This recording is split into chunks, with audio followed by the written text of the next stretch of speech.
Hey guys, welcome to the replay. Thanks for hitting that play button. So, alright, we are going to flip this around. Welcome, Jazzy, Jazz Z, Miller Bold. How's it going? So, okay guys, you guys probably came in from, hey, how's it going? Hey, how you doing? How you doing? You guys, thank you. Thanks for being here. Thanks for being here. It's good to see you. Fast Life 007, Set Dakota, Chris, hey, how's it going? All right, guys. So we're going to get this started. A couple of quick little announcements, just so you guys are aware. But how's it going? Hey, good to see you. By the way, because there's always new people coming in, I'd love to, hey, Atlanta, what's up, Atlanta? I was just going to ask that. Where's everybody tuning in from? So anybody who, and also if you're new, say new. I know there's just a couple of us here, but there will be more people as time goes on. But a couple of announcements here as you guys are shouting out where you're coming in from. Melissa from Alberta. That's cool.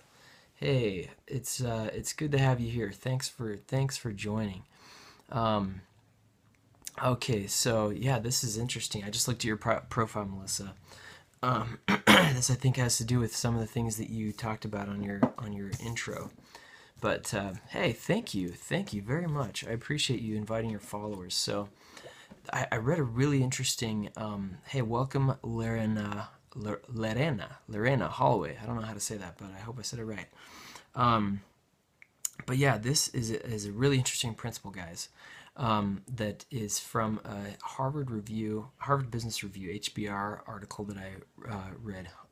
Honest Queen, hey, how's it going? Welcome to the broadcast. For everybody here, thanks for being at the Moonscope last night. If you were there, if you weren't there, you can still check it out. It was kind of long. You can just watch the first. You basically see the same thing you see the whole time. But it was really fun. Full moon last night, Halloween scope, super fun, right? Hey, how's it going? So yeah, this really quickly, my name is Andy Proctor for all of you guys who are new, and I talk about positive psychology. Mr. Relentless, welcome.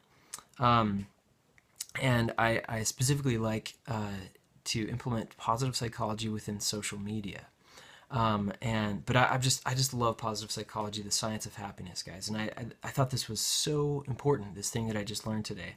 So I wanted to tell you guys about it, because it makes a huge difference. So, but before I get into that really quick, this is going to be a pretty quick scope. Yeah, stick around for the quick little couple principles here, and I'd love to get your guys' feedback on it. But tonight also, I'm going to be, I don't know if anybody's doing this. Hey, how's it going? Hey, Mr. Relentless, what is up?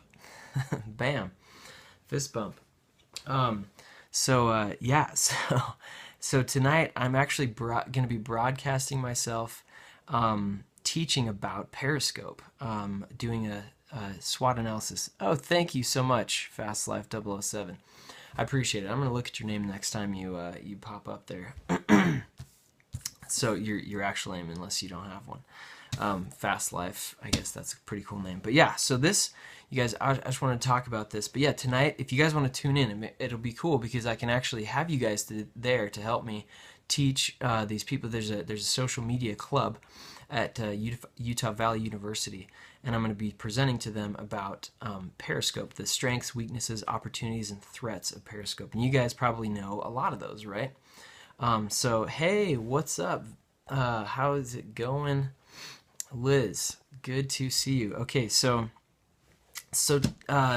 just got through that quickly, quick little housekeeping there. But you guys, I want to tell you a little bit about this. It sounds like it'll be fun. It will be fun. You should totally come. It'll be about 7, a little bit after 7 tonight, Mountain Time. So I'm in Mountain Time. I'm in Utah. That's where I live. And yeah, Utah Valley University Social Media Club. I'm actually going to be presenting live from there as I present to them. And so it'll be kind of cool because you'll be able to show up in front of all these people. So, hey, thank you so much. Thank you so much. I appreciate that. So this is really good information, guys. Harvard Business Review published this really cool article about the clarity paradox. I don't know if any of you guys have ever... Welcome, Vern Slayton. How's it going? I got the burps. Uh, I think I always get the burps when I start talking to you guys because I don't talk very much except for when I'm on Periscope, and so I'm always typing. Anyways, random fact. Okay, so the clarity paradox, guys. This is from a Harvard Business Review article that was published quite a while ago, but it's so good, it's so good, and I've read it before, but I was just reviewing it, and it's just kind of this question that some people have is, why do successful people basically why they don't become very successful? Okay, and also this has a lot to do with happiness too, and the science of happiness. Like I said, I like to talk about positive psychology and the science of happiness. And thank you for the hearts. You guys are awesome. So, and thank you. I don't know if any of you guys were there last night, but we just blasted through to 200,000 hearts last night, and it was so cool. I was just like so proud of you guys, and it was awesome. So that was way fun. But okay, so this is what happens, guys.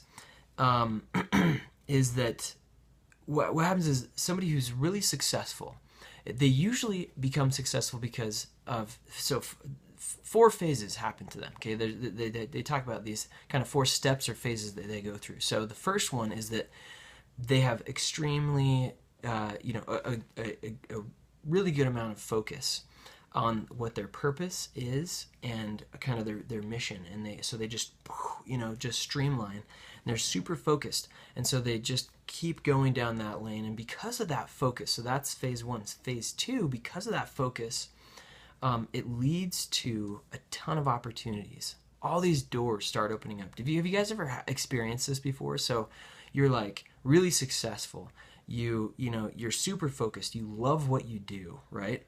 And because of that, you gain a bit of success, whether that means it's like a promotion or or you're I don't know, whatever it is, but you gain this success, and you gain this amazing amount of kind of these opportunities just start opening like crazy. Open doors all over the place. People start saying, hey, we'd like to have you on our team, or hey, do you think you could do this thing for us because you're awesome? Oh, hey, we noticed that you did this thing. Oh, hey, we noticed that you're gaining followers. Oh, hey, we noticed, all these people start looking at you because you're successful. So that's phase two. Phase three, what happens then is, with all these increased opportunities, all these open doors, you're like, wow, like look at everything I could do. Look at all the things that I could actually, go into. Everything that all these options just opened up. What should I do? And you lose that initial focus that you had. So you had this incredible focus. And I'm not saying that it's always a bad thing, because sometimes another opportunity opens up and it's exactly what you wanted, right? I don't know how many people, have had that happen to them before, but I've definitely had that happen to me. I've had success, tons of doors open, but there's one door that opens that's amazing, and I'm just like, boom, I'm taking it. But a lot of times what happens is that you have this focus, a ton of doors open to you, all these opportunities, and options open up, and then you lose focus because of that. And it's such an interesting paradox. You lose your clarity, and because of the diffused efforts, it kind of undermines that clarity that led to the success in the first place, and then you lose your success. This happens all the time, especially with people like myself, who are I'm what you call a multi-potentialite. I don't know if you guys have watched that TED Talk. If you guys have watched that if you haven't watched that TED Talk, you should watch it. It's called I can't remember what the title of it, but it's about a multi-potentialite, people who are very interested in a lot of different things. So that's me. I love learning about everything. So how do we avoid this clarity paradox? Okay, so, and I can review this for people who are just coming in. Miss Ashley, welcome. So the clarity paradox, right? What happens is we have all this focus, we get all these opportunities, we have incredible success because of the focus. We have all these opportunities open up because of that success. Doors open. And then we lose, and our success is diffused. So how do we avoid this? So I love this. This really, I just want to share really quickly two things that I think are crucial, that are so important, and really interesting when it comes to social psychology, I think. So the first one is you got to find what I like to call the nexus point. Jim Collins calls it the hedgehog concept. If you guys have read Good to Great, it's really good. But it's where, and I'll show this to you guys again. I had it as my little title image thing, but here, let me. Okay, so you guys see this?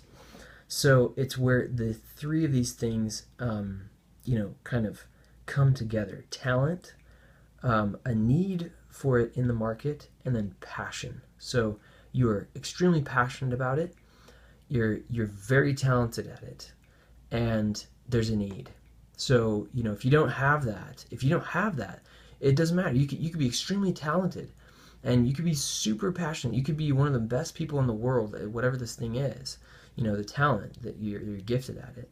You could be really passionate about it, and yet if there is no need, if nobody cares, if there's no market that you could share that with people, then it doesn't matter. It doesn't matter. Nobody's gonna want it. No, you're not. Or they're gonna be, wow, they're really passionate about that thing. And they're really good at it, but I don't know if I'm gonna pay any money to do that, or why would I need that? Or they just move on. Or if there's a really good market and you're passionate about it, but you're not very good at it, that might take a little bit of practice. Maybe you can get better at it, but you got to have all three of these guys. So if people need it and you're talented at it, but you're really not excited about it, you're not passionate about it, you're probably going to burn out really fast. So, anyways, that's the first thing, okay? Really, really quickly, the first thing. So the second thing, really quick, and this is just the last thing I want to talk about before we end this little scope. So, is what's called, and you got to avoid this, okay? This is called the endowment effect. Okay, so what's something that you guys have? I just want to get a little bit of interaction here, and I appreciate the hearts, you guys. It's awesome. I appreciate that. But what's something in the last? It doesn't even matter. The last year or 5 years, whatever, that somebody's given you. What's a gift that you've gotten, or something you've purchased, or but maybe just a gift that somebody's given you, like an object. What's something that you guys have been given? Anybody? Hey, Lady Connie Mo. How's it going? So, what's something that somebody's given you guys? Anybody have anything? Hey, how's it going? So let's see. Is anybody? Husband just bought me flowers. Okay, that's cool. That's really nice. Okay, perfect. So anybody else? Anybody have anything else that they've been given, or just some object that they have? So if nobody says anything else, I'll just use the example of, for example, in our closets, right? A guitar. That's cool. So you were gifted a guitar. That's awesome, Chris. Upgraded my wedding ring. That's awesome. That's really awesome. Wow. Congrats on that. Okay. So we're just going back to this idea of the endowment effect. Okay. So there's a study that was done by one of the brilliant minds of social science. His name is Daniel Kahneman. And he did a study with a couple other guys who I can't really pronounce their last names, but they're really smart as well. But Kahneman did this study, and he's the one he got a Nobel Prize for his research on what's called prospect theory about decision making. Really interesting stuff, guys. And if you want to know about this, decision making has a lot to do with happiness. A lot to do with happiness, guys. We have to make tons of decisions every single day. I'll talk more about that later. But we're talking about the endowment effect. So when you are given something, okay, so they did a study on this. They actually they gave half of the subjects in the experiment these kind of coffee mugs. They're pretty nice, actually, pretty nice little coffee mugs. And then they gave the other half of the people in the experiment pens of equal value. They were pretty nice pens as well. And then they were asked to, to trade, if they wanted to trade these objects with the person who had either the mug or the pen, whatever they got. And they found that significantly fewer. So about half of the people with mugs and half the people with pens would trade. Okay, welcome, Muhammad. How's it going? But then the crazy thing is that significantly fewer than this actually traded. So they said they would trade, but then less than said they were going to actually did it. And so this is what they said: the mere fact of ownership made them less willing to part with their own objects. They felt like they owned it. They were just given this thing. They own that object, right? And so it's you think about, for example, a book on your bookshelf, or a piece of item of clothing in your closet, that you haven't used or worn in years. You haven't read the book, right? You got this really cool book and you never read it, right? I mean, there's my bookshelf. There's probably a couple of those over there, right? Or you go in your closet, right? And I bet every single person here, I mean, I don't know. I would love it if you guys like raise your hand or do a thumbs up if you don't have anything in your closet like this. But hey, what's up, Pork Chopper? How's it going, man? You walk into your closet and you see, okay, there's probably like one or two pieces of clothing that have been there for like years that you've never worn, right? I don't know. I mean, maybe you guys are awesome, and maybe you're totally uncluttered. Yeah, okay. So you like getting rid of things, right? Oh, that's great. That's great, Lady Connie. Yeah, that's awesome. So yeah, like I probably have a lot of stuff in. Oh, Connie. Okay, cool. Yeah, thanks, Connie. Yeah, like there's a ton of stuff in my closet that I probably haven't worn for a very long time. But I like you, Chris, I do like getting rid of things as well. If I haven't worn it in a while, I like to throw it away. Or just give it to somebody else. So boxes of shirts. Yeah, I did that for a while and I wanted to like make a quilt out of them or something. Anyways, it's okay if you don't do that. But you guys, beware of the endowment effect. And here's how you do it. Hey, how's it going? Good to see you, Liz. So yeah, be careful to not do let the endowment effect get to you. But yeah, in Iraq, he would buy new clothes instead of washing them. That's great. Yeah, that's interesting. That's really cool. So he served in Iraq. That's really cool. But yeah, like to avoid this, you guys ask yourself this question. So this is really important, guys. How much do I value this item? And specifically, if I did not own this item, how much would I be willing to pay to obtain it? So if so the minute somebody's like, hey, can I have your book? And you're like, whoa, that's my book. That's mine. I own that, right? But because of that endowment effect, you think that you have ownership over it, and you're like, whoa, and the thought of not owning that book anymore becomes this huge threat, this psychological threat inside your mind. But the crazy thing is, how much would you be willing to pay for that book that you haven't read in 3 years or even ever read, right? How much would you be willing to pay today if you didn't own that book? Would you go out and buy that? Would you buy it? Would you go to Barnes & Noble and buy it for full price? Ask yourself that question. If you would, keep it, and that's okay. I always think if I saw it in the store, I would buy it again. Okay, that's good. That's a good thing. So, so relating this back to that was just kind of the simple, everyday life example. But relating this back to, to these opportunities and this clarity paradox, right? So these opportunities, all we have this focus, we get success, phase 2, we have all these doors open to us because of the success that we gain, and then in order to lose, to avoid losing that focus by all the opportunities that are given to us, we got to ask ourselves that question: how much would I be willing to, maybe not pay, but how much would I be willing to sacrifice if I actually chose that myself? If I chose that option myself, this opportunity has been placed in my lap, Because what happens is we get all afraid. We get all afraid about, okay, what if I never had this opportunity given to me again, right? What if this never is given to me again? And we have this fear of like, oh, there's all these opportunities open to us. And so we become almost paralyzed thinking like, well, if I don't choose these opportunities, if I don't choose the best one, this may not ever happen to me again. That's garbage, guys. There's so many opportunities out there. And this world is full of options, full of opportunities. It's amazing, guys. It's amazing. You guys are on Periscope. Like, you're getting free. Like, I mean, there's so many things you could be watching right now, but you're watching this. I really appreciate that, by the way. So, yeah, the once-in-a-lifetime hook, right? It's not once in a lifetime, you guys. If you are focused, if you get that success, you will be able to be focused and get that success in any area you really want, guys. If you really want it, you can do it. You can go after that and get it.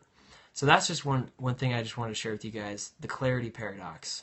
And if you guys want to look this article up, you should read it in a lot more detail. It's a little bit longer and a little bit more kind of heavy because it's like Harvard research and stuff, but it's really cool. It's called The Disciplined Pursuit of Less. So how many people operate in a scarcity mentality? Yeah, many people. It's exactly right. Exactly right. So yeah, thank you for that. Is it Nimi Bernie? Thank you for that that observation. I totally agree with that. So thanks, guys. This is a quick scope. Absolutely. Thank you so much for hopping on here. Thanks for the hearts. Thanks anybody of you who were here last night for the moon scope and like helping me push it over the top to 200,000. That was awesome, guys. That was so fun. Really appreciate your hearts. Really appreciate your being here. Share this with your friends. Even if you're right now, you can still share it with your friends or your following or whoever, and they'll still get it even though it's about to end. They'll still be able to watch the. Thank you so much, Liz. I appreciate it. They'll be able to watch this later, so they can. It's a quick scope, so it's not going to take them long to watch it and get through it. But I appreciate you guys sharing it. That is awesome. You guys are so cool for sharing it with your followers. So I'm going to keep it short here. But thanks for sharing with the followers. I'm going to go ahead and end the scope in just a second. But you guys are awesome, and have a great day. You guys don't get caught up in the clarity paradox. Remember, what are you willing to sacrifice? If you didn't have that thing, what are you willing to sacrifice to get it? Okay, your bro hasn't scoped. I know he needs to scope more. I know. He's got all the opportunities. He's getting caught in the opportunity paradox, right? Just joking. No, I'll talk to him. He's probably just really busy. So hey.